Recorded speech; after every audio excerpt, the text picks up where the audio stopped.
Dostali se do situace, kdy vás dohnal život a vy potřebujete nějakým způsobem snížit vaše výdaje tak, abyste tu složitou situaci zvládli. Ona to nemusí být vždycky jenom složitá situace. Někdy potřebujete rychle ušetřit hodně peněz z toho důvodu, že vám třeba přišla super úžasná nabídka na nějaký cestování nebo na koupení něčeho, co víte, že když na to našetříte za nějakou dobu, tak to bude fajn. A vy prostě potřebujete teďko najít ten polštář, tu částku, kterou nemáte pro teď nikde našetřeno. Dobrý den, já jsem Markéta Langová, jsem maminka, která se zabývá rodinnými financemi pro naši rodinu i pro mé klienty. Učím své klienty základy financí, to, jak si udělat tu pohodu v životě, i když zrovna nemají třeba nejvyšší příjmy. Dneska vám ukážu, jakým způsobem se můžete postavit k situaci, kdy z nějakého důvodu potřebujete začít šetřit. Pojďme se společně podívat na to, jak bych to udělala já, co bych pro to udělala. A jenom chci zdůraznit to, čím se budeme zabývat. Ano, jedná se o rozpočet, ale nejedná se o rozpočet trvalý. Jedná se o rozpočet, který vám pomůže překlenout buď tu složitou dobu, nebo vám pomůže dosáhnout toho vašeho cíle. A ve chvíli, kdy se vám povede dosáhnout ať už toho vylepšení, nebo toho cíle, tak potom vy se můžete vrátit ke svým původním rozpočtům. Nebo trošku upraveným, to už je jedno. Pojďme se spolu na to podívat.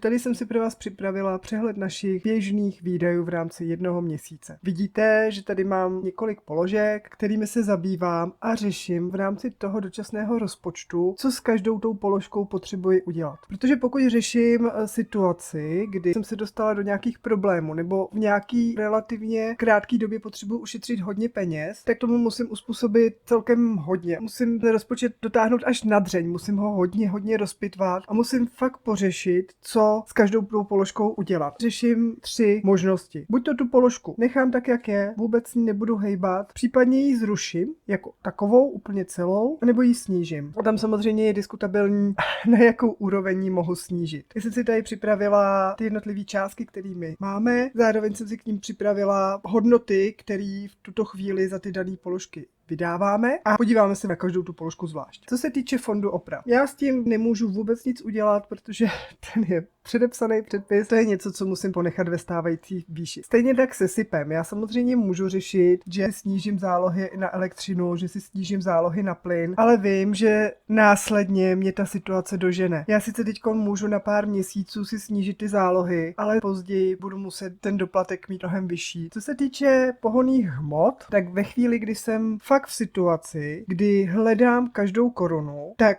my tím, že žijeme v Praze, tak samozřejmě si můžeme říct, omezíme ježdění autem a snížíme ho na nějakou snesitelnou část. To znamená, že na většinu míst my budeme jezdit městskou dopravou. Pokud bych se dostala do této fáze, tak si myslím, že bych asi nepotřebovala úplně plnou na každý měsíc. Vystačilo by mi míň. A takže jsem celou tu částku snížila o 1000 korun. Co se týče jídla, drogerie a podobných věcí, já utrácím přibližně 2500 za týden. Z toho důvodu, že tady vycházím ze situace, že ten daný měsíc, pro který je tento rozpočet, má 5 víkendů, kdy já chodím nakupovat, tak jsem si to tam narozpočtovala na 12 500. A protože vím, že umím ušetřit přibližně 500, si myslím, že zvládnu úplně v pohodě z toho každotýdenního nákupu, možná bych zvládla i víc a budu se samozřejmě o to snažit. Ta 500 týdně mi pomůže ušetřit až 2500. Co se týče kosmetiky, tak pokud jsem úplně v háji, tak tu chvíli kosmetiku kupovat nebudu. Úplně ji vyškrtnu, nebudu se jí zabývat a jsem schopná ten rozpočet, který jsem na ní měla, ušetřit úplně. To stejný, pokud budu řešit každou korunu, kadeřnice je to poslední, co mě bude zajímat. Takže tu taky můžu celou zrušit. Co se týče jídla pro kočky, je to jídlo, tam nevím, kam bych sahala, abych úplně ušetřila, možná my nemáme nejlevnější paštičky, ale vím, že je kupuju už dneska z internetu a vím, že už tam v tuhle chvíli šetřím, takže si myslím, že tam jsme celkem v pohodě, to ponechávám tak, jak je. Co se týče různých pojištění, tak ty ponechávám. Životní pojištění možná máme dražší, ale máme ho nastavený tak, jak nám vyhovuje naší rodině. A v tuto chvíli za mě je to něco, do čeho vůbec nechci sahat. Co se týče auta, bytu, tak tam vidíte ten měsíční příspěvek, protože my pojištění jak auta, tak bytu platíme ročně, tak si každý měsíc dáváme 12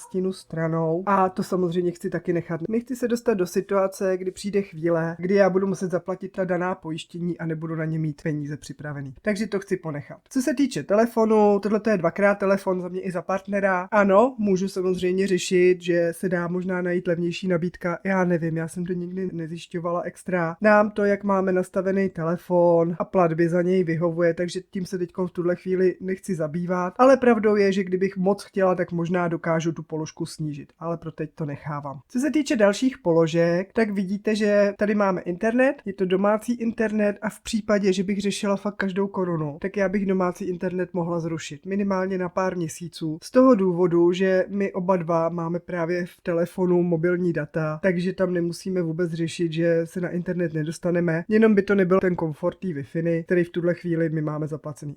Toho bych se zbavila. Když se podíváme dál, tak vidíme, že tady máme Vojo, Spotify. To jsou dvě položky, které bych zrušila jako jedny z prvních, v případě, že bych řešila, co s penězma, v případě, že bych nevěděla, kam sáhnout, kdybych potřeba fakt teďkon rychle šetřit. Pokud má někdo ještě další podobné položky, jako je třeba Netflix, jako je Disney+, jako je HBO Go a podobně, to všechno by šlo jako první. Možná vás překvapí, ale já bych sáhla v tu chvíli i na investice. Pokud bych fakt se dostala do situace, kdy řeším každou korunu, tak investice bych na těch několik měsíců, než tu situaci vyřeším, pozastavila. Ty bych stopla. No a samozřejmě, co se týče restaurací, to je něco navíc. Umíme to pokrýt tady z toho jídla, umíme si navařit, umíme se postarat o to, aby jsme nemuseli do těch restaurací po tu danou dobu chodit. Takže to bych taky škrtla. No a protože my s partnerem tancujeme a bereme si lekce s trenérkou, pokud by nebylo zbytí, i to bychom museli zrušit. No a když se podíváme, co to pro nás znamená, jaký by pro nás byl výsledek, co se nám povedlo, tak my jsme z původních 44 500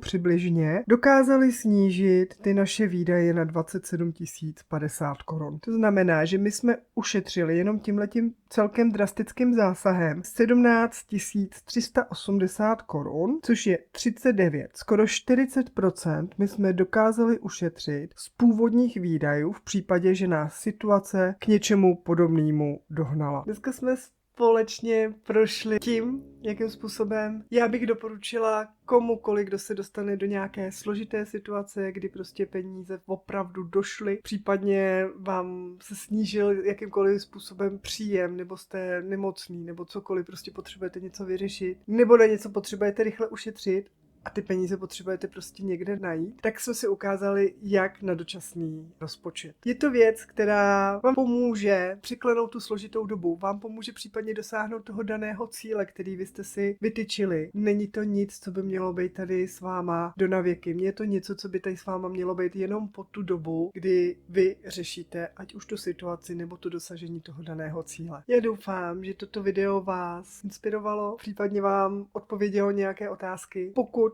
nějakou takovouhle situaci řešíte, tak dole pod videem v popisku najdete odkaz na stejnou tabulku, kterou já používám. Můžete si ji v klidu stáhnout, můžete si ji samozřejmě používat. Já budu ráda, když vám podobné věci pomůžou překlenout vaše složité období. Případně vám pomohou dosáhnout toho vašeho vysněného cíle. Dejte mi vědět do komentářů, co vás na videu zaujalo, co se vám líbilo nejvíc. Pro dnešek se mějte krásně.